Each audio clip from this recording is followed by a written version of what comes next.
नेपालबाट क्रिप्टोकरेन्सी किन्नको लागि हामीहरूले Binance p2p को प्रयोग गर्ने गर्दछौं र आजको भिडियोमा हामीहरूले Binance p2p प्रयोग गर्दाखेरि ध्यान दिनुपर्ने कुराहरूको बारेमा बुझ्नेछौं।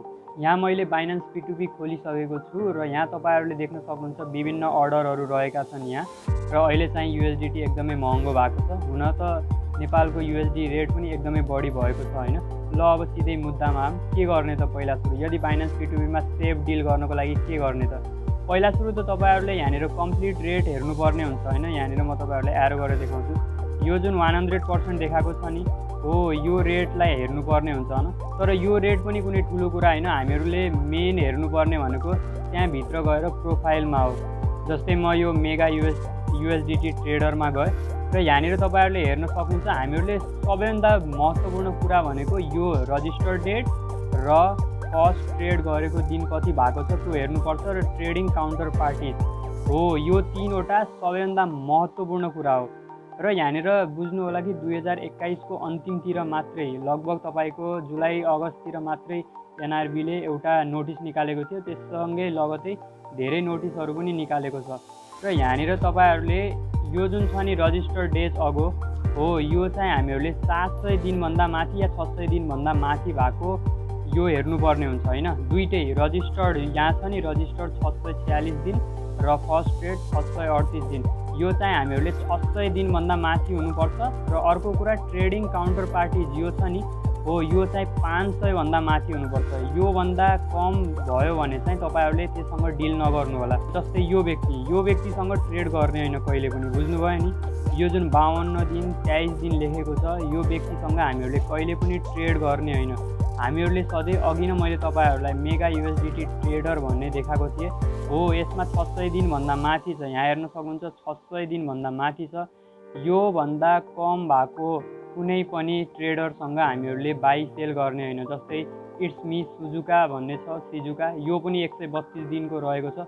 यससँग पनि हामीहरुले डिल गर्ने हैन। बुझ्नुभयो नि तपाईहरुले कहिले पनि त्यो गर्ने हैन। र सधैँ मैले के भने तपाईहरुलाई हामीहरुले हेर्दाखेरि यो जुन छ रजिस्टर्ड दिन 600 दिन भन्दा माथि हुनु पर्यो र फर्स्ट ट्रेडको दिन पनि 600 दिन भन्दा माथि हुनु पर्यो। ट्रेडिङ यो काउन्टर पार्टी यहाँ 33 रहेको छ 33 रहेको छ यो चाहिँ हामीहरुको 500 भन्दा माथि हुनु पर्यो। बुझ्नुभयो नि 500 भन्दा माथि हुनु पर्यो। त्यसपछि यहाँनिर तपाईहरुले माथि यो फिडब्याक छ नि फिडब्याक हो योमा चाहिँ क्लिक गरेर नेगेटिभ फिडब्याक पनि लिनु हेर्नु होला। जस्तै कसैको नेगेटिभ फिडब्याक पनि हुन सक्छ हैन हो। त्यो नेगेटिभ फिडब्याकमा के लेखेका छन् मान्छेहरूले जस्तै स्क्यामर हो यो मलाई फेक केस हाल्यो या केही लेखेको छ भने चाहिँ त्यससँग चाहिँ डिल नगर्नु होला।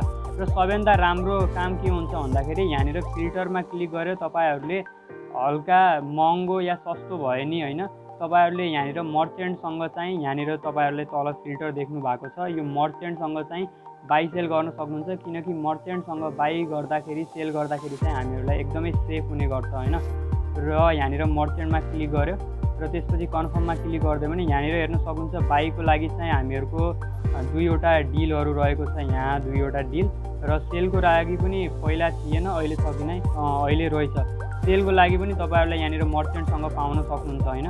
यसरी तपाईहरुले मर्चेन्टसँग बाई गर्नुभयो भने चाहिँ बाई सेल गर्नुभयो भने चाहिँ तपाईहरुलाई स्क्याम हुने चान्स एकदमै कम हुन्छ। थर्ड पार्टी पेमेन्ट आउने चान्स पनि एकदमै कम हुन्छ। र अर्को कुरा जसलाई पनि सेल गर्नुहुन्छ त्यसलाई च्याटमा के लेख्नु होला थर्ड पार्टी पेमेन्ट म एक्सेप्ट गर्दैन र यदि तपाईले थर्ड पार्टी पेमेन्ट गर्नुभयो भने म तपाईलाई पेमेन्ट रिलिज गर्दिदैन।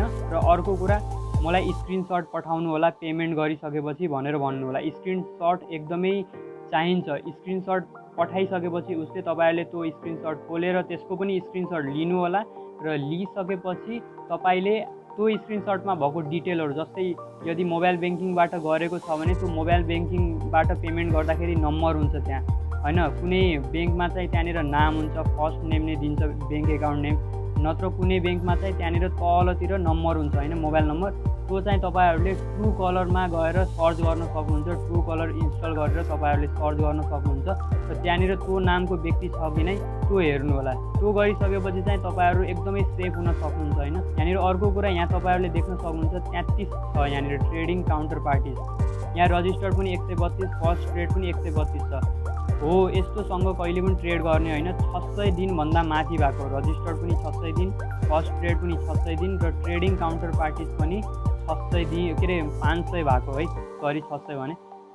रजिस्टर्ड डे 600 दिन अगाडि, फर्स्ट ट्रेड 600 डेज अगाडि, त्यसपछि ट्रेडिङ काउन्टर पार्टिज चाहिँ 500 दिन के अरे 500 भन्दा बढी हुनुपर्छ। ट्रेडिङ काउन्टर पार्टिज भनेको अलग अलग व्यक्तिबाट कतिचोटि ट्रेड गरेको छ त्यो 500 जनासँग, अलग अलग 500 जनासँग चाहिँ ट्रेड गऱ्यो भने त्यो एकदमै सेफ हुन्छ, किनकि 500 जनाले ट्रेड गरिसके, डिल गरिसके। यसरी तपाईँहरू बच्न सक्नुहुन्छ है त। यदि कुनै कुराहरूमा प्रब्लम आए तपाईँहरूले कमेन्ट गर्न सक्नुहुन्छ, म जति सक्दो चाँडो रिप्लाई दिने प्रयास गर्नेछु। Thank you for watching this video.